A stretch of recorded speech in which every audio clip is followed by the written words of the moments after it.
In recent years, due to the continued decline of China's economy and the authorities' implementation of a 3-year epidemic containment policy, the private economy has been impacted heavily. The hospital closed, the hospital director declared bankruptcy, and hospital staff were helpless because they had not received salaries for a long time. A series of worker protests took place, some even climbed onto the roof of the factory to riot. Next were the struggles against the government to regain land use rights and reclaim justice.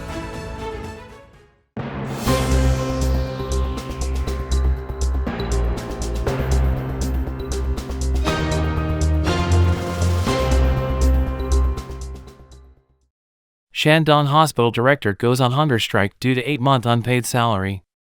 Recently, a video circulated online showed that Zhou Hongsheng, director of Southwest Lucy Hospital in Yanggu County, introduced the current status of the hospital's debt to hospital employees, saying that all employees have not been paid for 8 months, and 601 people, including resigned employees, are facing unpaid wages. The total amount of unpaid wages in Social Security exceeds 45 million.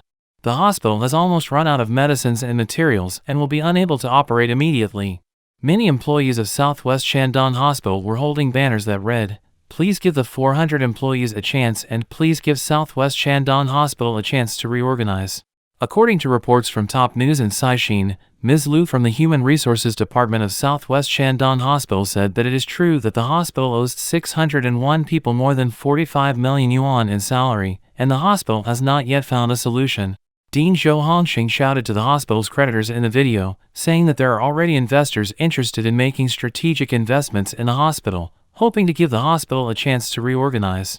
According to a staff member of Southwest Shandong Hospital, due to the hospital's debt crisis, in addition to the arrears of wages for hospital employees, there is also an incomplete range of medicines in the pharmacy. The staff member said, not to mention the consumables for surgery, there are none at all, so although the hospital is open now, it cannot see doctors and cannot admit patients. The issue of unpaid wages has been around for a long time, and the hospital has not admitted any more patients since it emerged. Pass the patient. According to Dewan News, Southwest Shandong Hospital is a key construction project in Shandong Province. It is a third-level comprehensive hospital approved by the competent authorities that integrates medical treatment, teaching, scientific research, and healthcare. The hospital opened in May 2018 and has 2,000 beds. With a total investment of 2 billion yuan, the medical insurance settlement policy in the past 2 years is outrageous, and coupled with huge fines, small private hospitals are indeed prone to sudden death. Public hospitals are also severely punished, but what can they do if the public cannot afford it? At least they're willing to fight for their employees. Next, I made a fool of myself to gain the attention of the whole society, which is worthy of praise. Some witnesses posted on Weibo and revealed, the purpose of the dean is to attract the attention of creditors. The current situation is that the creditors will not talk to you and there is no communication channel. If you go to Beijing to find the creditors, they will not meet you at all. It is really a helpless move. China faces a bleak New Year economy amid deepening economic crisis. The current business landscape in China is undergoing noticeable changes, revealing deeper economic challenges and evolving consumer behaviors. As the country transitions into the New Year holiday season, a stark contrast emerges from prior years, reflecting broader trends and concerns within the Chinese economy. On February 5th, 2 construction workers climbed to the top of the building to beg for wages at Luz City in Lianqi District, Baoding, Hebei Province. Also on February 5th, Xingtai, Hebei, Qingshan Mengxianglan project arrears wages to workers. Workers hold up banners to demand wages. Diminished consumer demand. A significant drop in consumer demand is a primary factor contributing to the current state of the business environment. After enduring 3 years of the pandemic, the economic fallout has led to job losses and reduced incomes for many, weakening their spending power. Households previously inclined to stockpile goods for the new year are now purchasing in moderation, prioritizing need over excess. The shift toward precision consumption signifies a forced adaptation to tighter financial circumstances, as families aim to reduce waste and unnecessary expenditure. On December 1st, Hebei, Xi'an Sanitation Company had owed sanitation workers wages for more than a year. Workers gathered together to hold banners to defend their rights. December 22nd, Shanxi, Polydongjun Beijing Lidu Jiaya is in arrears with workers' wages, and workers hold up banners to defend their rights. On December 13th in Guangdong, at the Zhangjiang Jingxin power plant, workers who were owed wages found themselves in a desperate situation. Driven to the brink, these workers sat on the rooftop, contemplating jumping as a form of protest. Migration patterns. The return of migrant workers to their hometowns also plays a role in shaping the current business scenario. With the pandemic receding and a sudden drop in orders, many migrant workers, who traditionally remained in cities for work during the new year, have found fewer reasons to stay. This exodus has led to a rapidly decreasing urban population around the holiday season, further dampening sales in physical stores traditionally reliant on this demographics purchasing power. December 9th, Jining City, Shandong Province. Chengdu Poly and Guangyu Lake Company are in arrears with workers' wages, and workers hold up banners in front of the company to demand wages. The rise of online shopping. The increasing preference for online shopping among younger consumers is impacting brick-and-mortar stores. E-commerce platforms offer competitive prices and convenience, attracting a sizable portion of shoppers who would otherwise patronize physical stores. This shift is amplified during the holiday season when online platforms ramp up promotions and delivery services, drawing more consumers away from traditional shopping venues. The current business situation in China is a reflection of wider economic and social shifts. Reduced consumer demand, changing migration patterns, the ascendancy of online shopping, and evolving consumption habits, all occurring against a backdrop of considerable economic headwinds, are reshaping the festive and daily retail landscapes.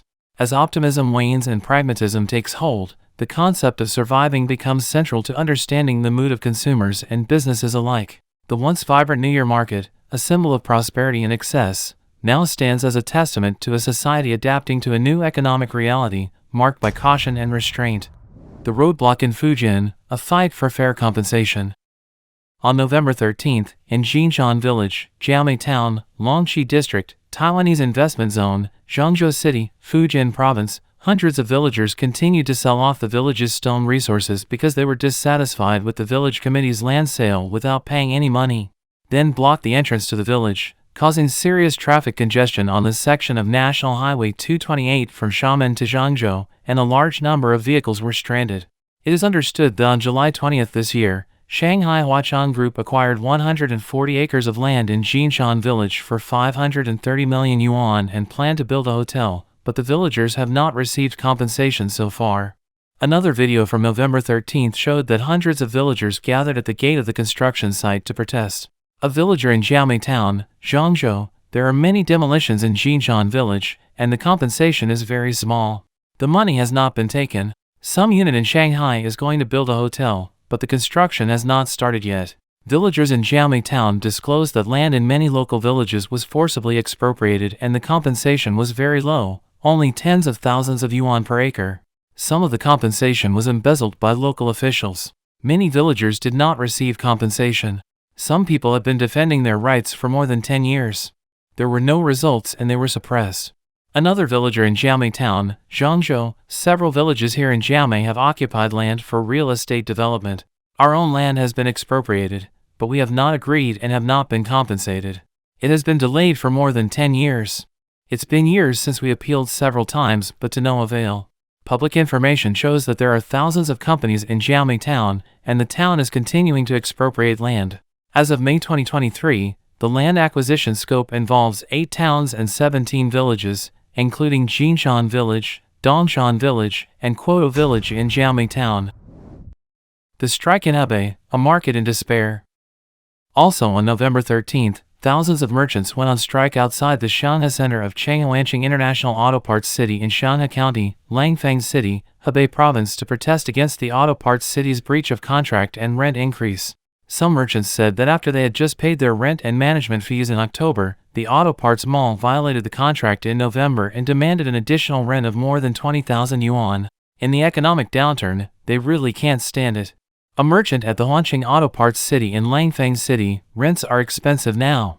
Now this one has to go up to 23,000 to 29,000. It's so much more money. It's increased by more than 30%. It used to be 70,000. It's just that. Prices should not be raised at this time. In the past 3 years of the epidemic, they have not waived a penny. This year, it is more difficult to do business than before. If prices continue to rise like this, many people find it unbearable. Just now, many people said that they cannot rent and move. Gone. Some merchants also said that they increased the rent without giving any reason. It was obviously a rent increase, but they said it was an increase in management fees. Another merchant at Langfang Huanqing Auto Parts City, there is no reason. I am just telling you that the management fee will be increased by more than 20,000 yuan, and then I will ask you to place an order. Who will talk to you? No one will talk to you. The rent may be included in the tax, but the management fee is not paid, so it has been increased to, based on the smallest household of 100, it used to be more than 70,000 yuan, but now it has increased to nearly 100,000 yuan, which is equivalent to collecting 2 management fees. It doesn't matter in any industry, if you raise the rent for no reason, you say it's the management fee that's being raised. China's economy is in a dire situation. Businesses eat each other to survive. The incidents described above underscore the deep-seated issues within China's modernization efforts, revealing a troubling pattern of authoritarian overreach and disregard for the concerns of its citizens. These instances exemplify the stark contrast between the Chinese government's grand developmental ambitions and the genuine grievances of the people, who are increasingly resisting policies they view as oppressive and unjust. The Chinese government appears to be at a perilous crossroads, where its determination to assert control clashes with the growing discontent and resistance from grassroots movements. Rather than adopting a more responsive governance approach, the authorities seem intent on stifling dissent and suppressing voices that question the equity and fairness of their policies. The resolution of these protests is indicative not of a harmonious balance between developmental goals and public consent, but rather a demonstration of the state's willingness to quash any opposition to its heavy-handed rule. As China forges ahead in its pursuit of global dominance, the incidents in Fujian and Hebei serve as alarming reminders that progress, as perceived by the ruling regime, comes at the expense of individual rights, social justice, and public welfare. The echoes from these regions paint a bleak picture of a nation advancing without regard for the well-being and aspirations of its people. In contrast to the optimistic tone of the original text, the road ahead for China seems fraught with challenges and potential social unrest. The protests in Fujian and Hebei are not just isolated incidents but rather glaring examples of a systemic issue within China's governance, indicating a disturbing trajectory that prioritizes state control over the genuine needs and desires of its populace.